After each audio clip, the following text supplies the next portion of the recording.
Hello and welcome. My name is Alan, and we are back with more videos to watch. Today we're watching a clip uh, from a uh, show that originally aired on ABC News.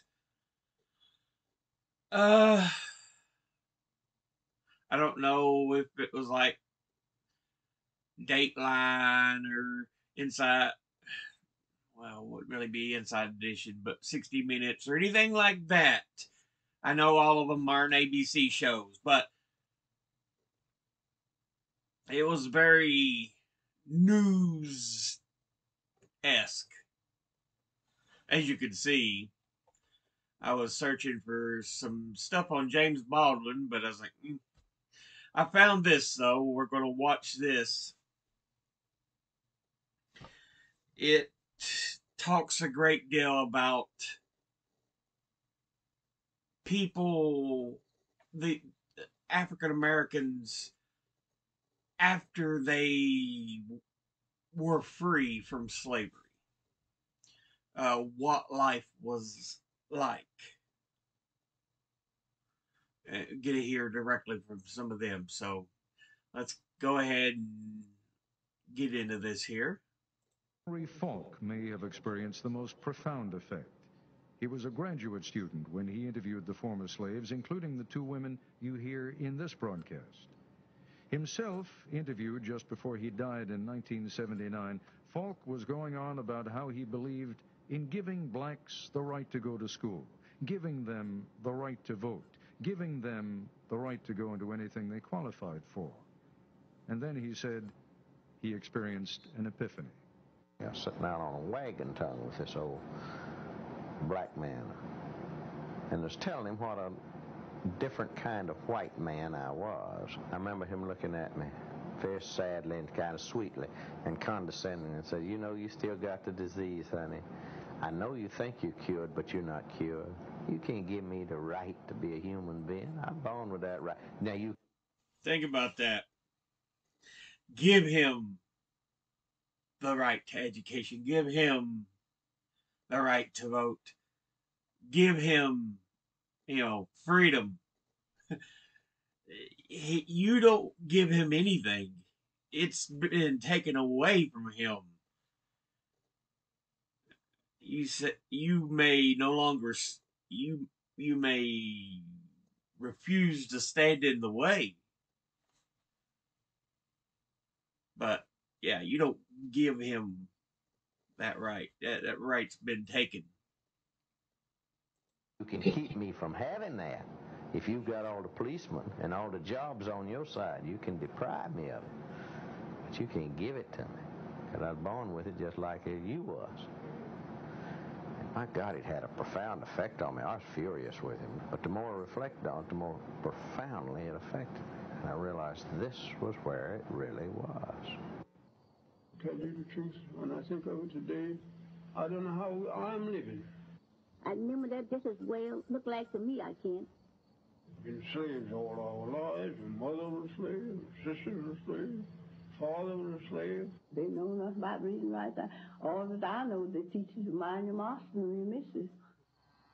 Mom and them didn't know where to go. You see, after she would go, just like you turn something out, didn't know where to go.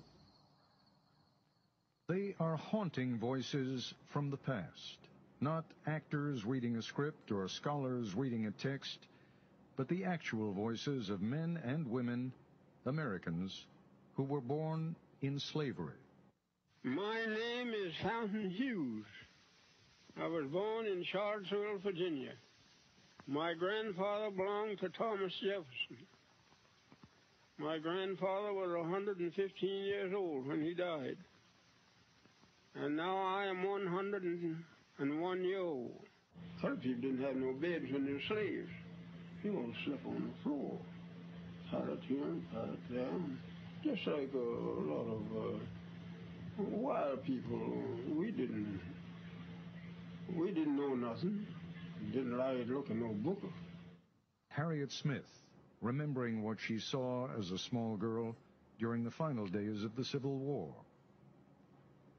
We sat on that, stood on that picket fence all day long, seeing them soldiers going back to San Antonio and different places. Colored soldiers in droves. That's right along by our house.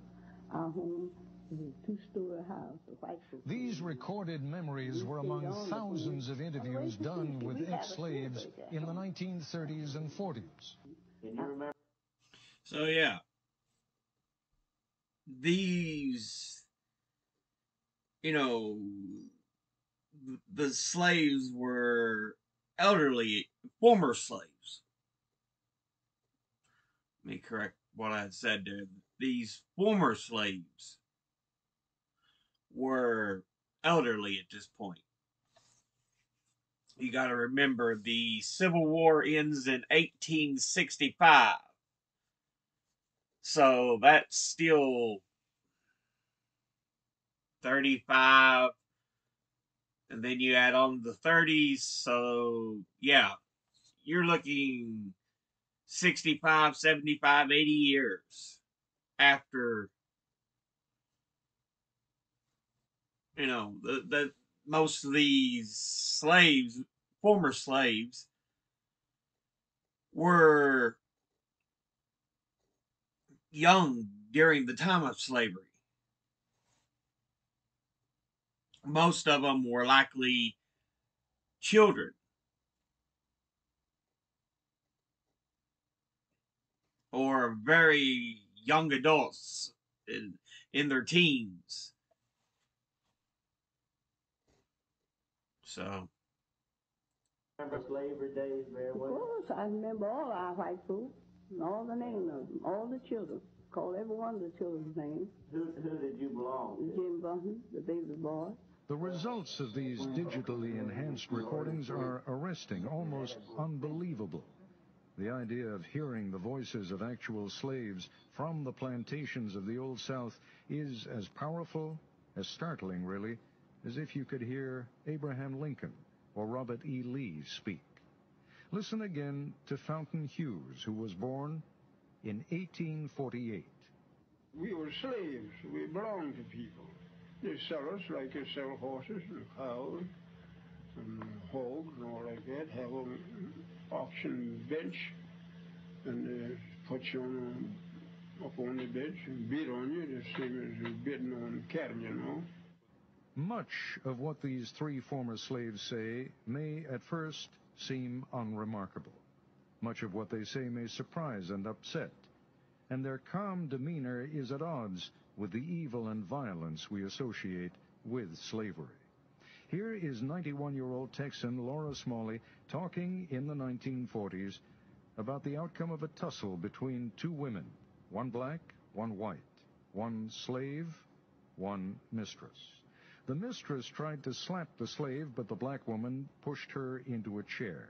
Laura Smalley was a girl at the time, but she remembers vividly what happened to the black woman when the master came home. Well, they taken that old woman, poor old woman, carried in the peach orchard and whipped her. And, just tied her hand this way, around the peach orchard tree. I remember that just as well, looked like to me, I can, and round the tree and whipped her. And, well, she couldn't do nothing but just kick her feet, just kick her feet. But it just had her clothes off down to her waist, Just didn't have her plumb naked, but they had her clothes down to her waist. And every now and then they'd whip her, and then snuff the pipe out on her, snuff pipe out on her. The embers in the pipe, and where you ever see the pipe smoking. Blow them out on her? Mm-hmm. Good Lord. Mm-hmm. think about that. For putting the hands on the mistress, the woman was taken out. They basically tore her clothing down to the waist. So from the waist up, there was nothing on. Had her hands tied around the peach tree. Whipped her while she was in that condition. And then took a smoking pipe and basically blew out the embers on her.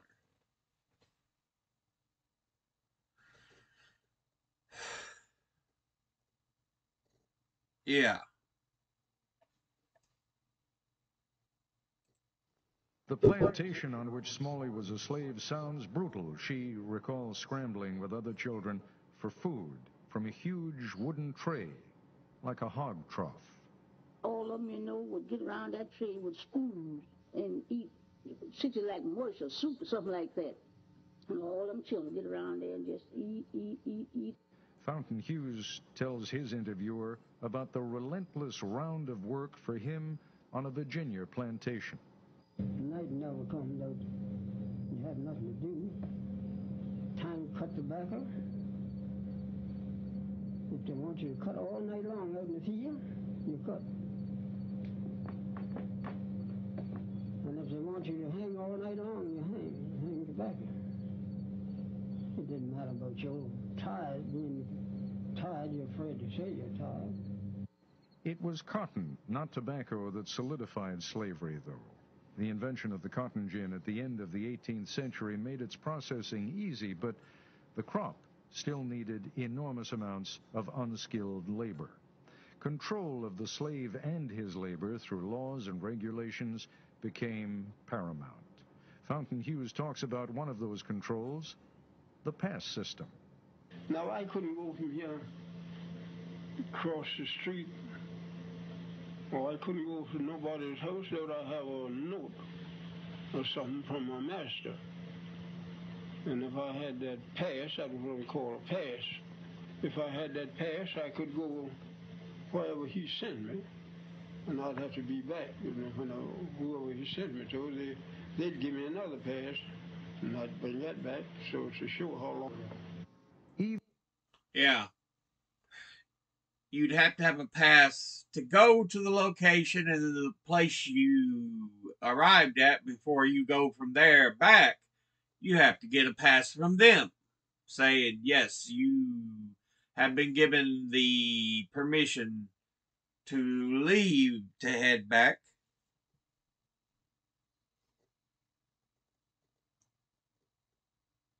There was so much restriction on just a person's life in general. Even emancipation didn't truly free the slaves. Freedom freed slaves for more travail. The end of the Civil War found many cast adrift without skills and no place to go.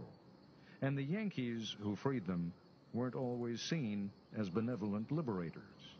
I remember when the Yankees come along and took all the good horses and took sold all the meat and flour and sugar and stuff out in the river and let it go down the river.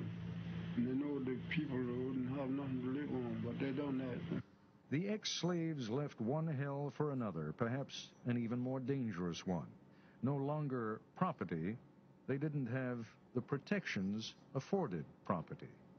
When we were slaves, we couldn't do that, see? And if we got free, we didn't know nothing to do. And my mother, she hunted places and bound us out for $1 a month. But we didn't have no property. We didn't have no home. We had nowhere, nothing. We didn't have nothing on it. Just like the cattle, we just turned out and get along the best you could. In Texas, the slaves weren't told they were free until 2 months after the war ended.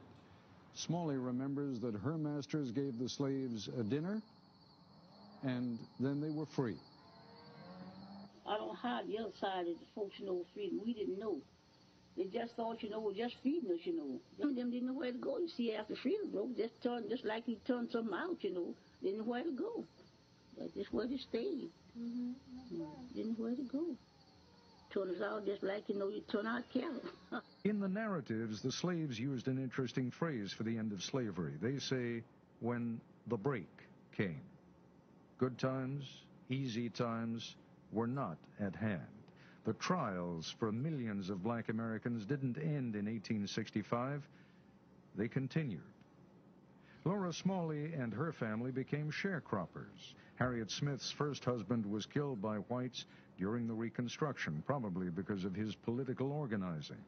Fountain Hughes went north to Baltimore and worked at numerous jobs, including hauling manure. Not an enviable job, but it was the job of a free man. So yeah, um, you know, there was slavery. 1865 was the end of the Civil War. Like they mentioned, there was even places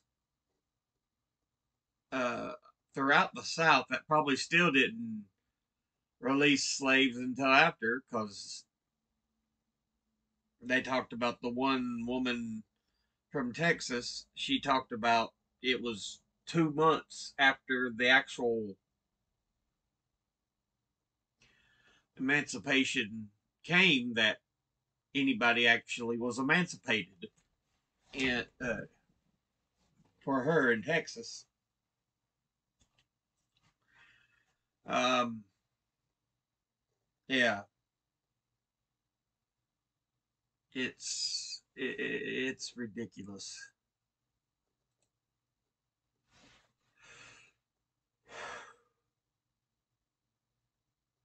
You know, and then like I said, after emancipation, you had a lot of former slaves doing uh, farming and other stuff for former masters, as far as like doing farm work and stuff. Uh, I think it was like they were talking about sharecropping or whatever, but essentially, you went to work for the former master or a former master by working on their farm, doing the work, and you get a share of the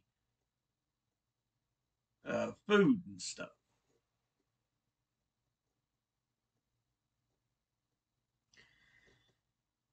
Yeah, and then 1877, with the election of Rutherford B. Hayes,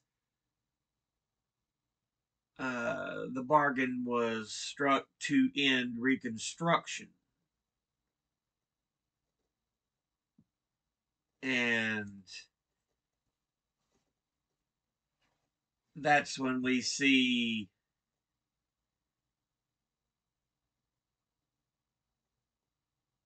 slavery take a different uh, states that used to have slavery take a different angle, because that's when they start enacting some of these uh, laws and ideations that would become part of Jim Crow and the Civil Rights era, because you're closing in on the end of the 1800s and starting into the 1900s. And you no longer are bound by laws and rules granted under Reconstruction.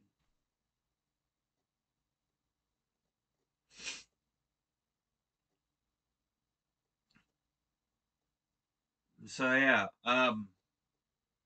you remember it's in the 1950s where we really see the birth of civil rights and stuff.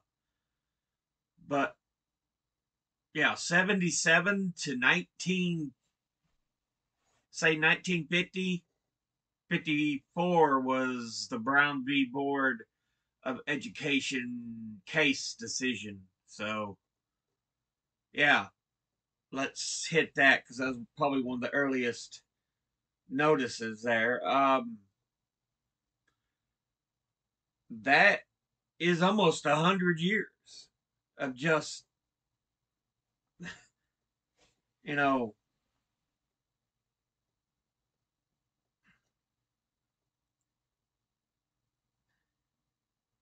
things not being on a fair and equitable basis.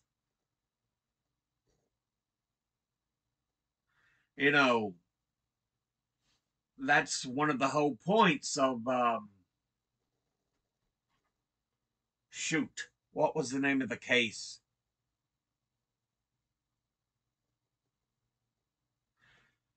Anyway, it was about, um, the outcome is that blacks do not, uh, have, or if they're told not to be in white, uh, settings and stuff, then they shouldn't be, because everything's fine as long as it's separate and equal, is what the court case read. Uh, but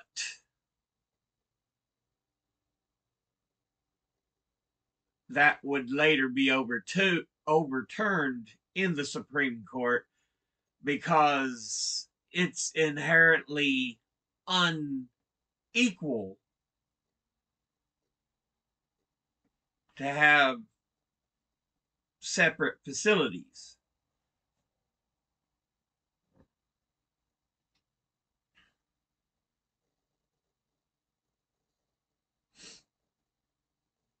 And I'm sure you've probably seen some of the pictures and photographs of, uh, the old time when this was still enacted, separate but equal, because you'll see whites only, blacks on, uh, blacks only, and of course the one for the African Americans is in far less.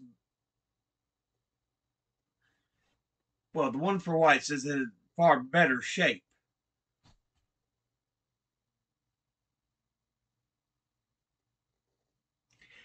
But yeah, finally it was overturned, and, because the court said, separate but equal is inherently unequal.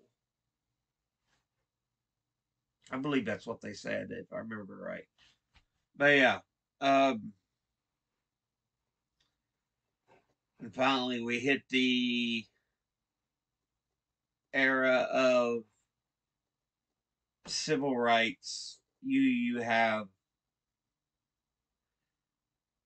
all the different groups using different levels of, uh, protest.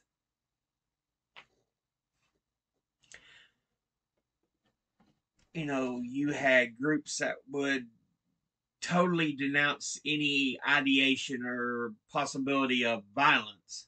Others would say, what do you expect when nothing but violence has been used to rebuke our attempts to better ourselves?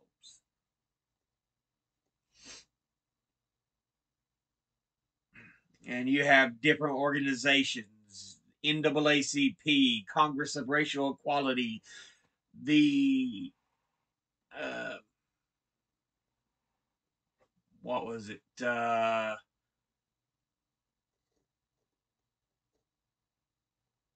National Southern.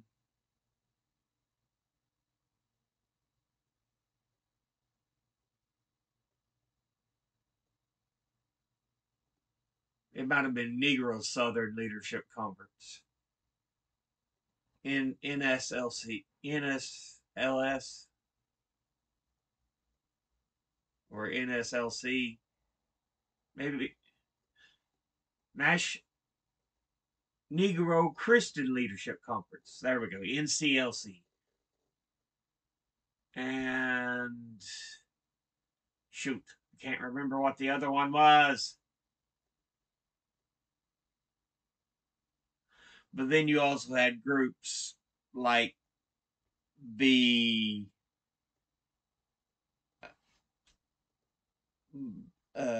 Black Panther Party and so on that were more intimidating. So, like I said, you would have groups of different levels.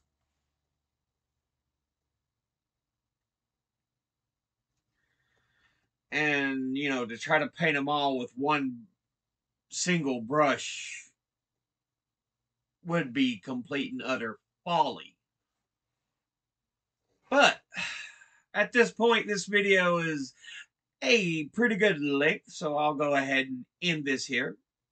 I appreciate y'all watching. As always, educate thyself, think, read, study, learn.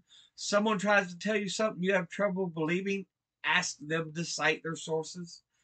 I'll see you all in the next video. Until then, later.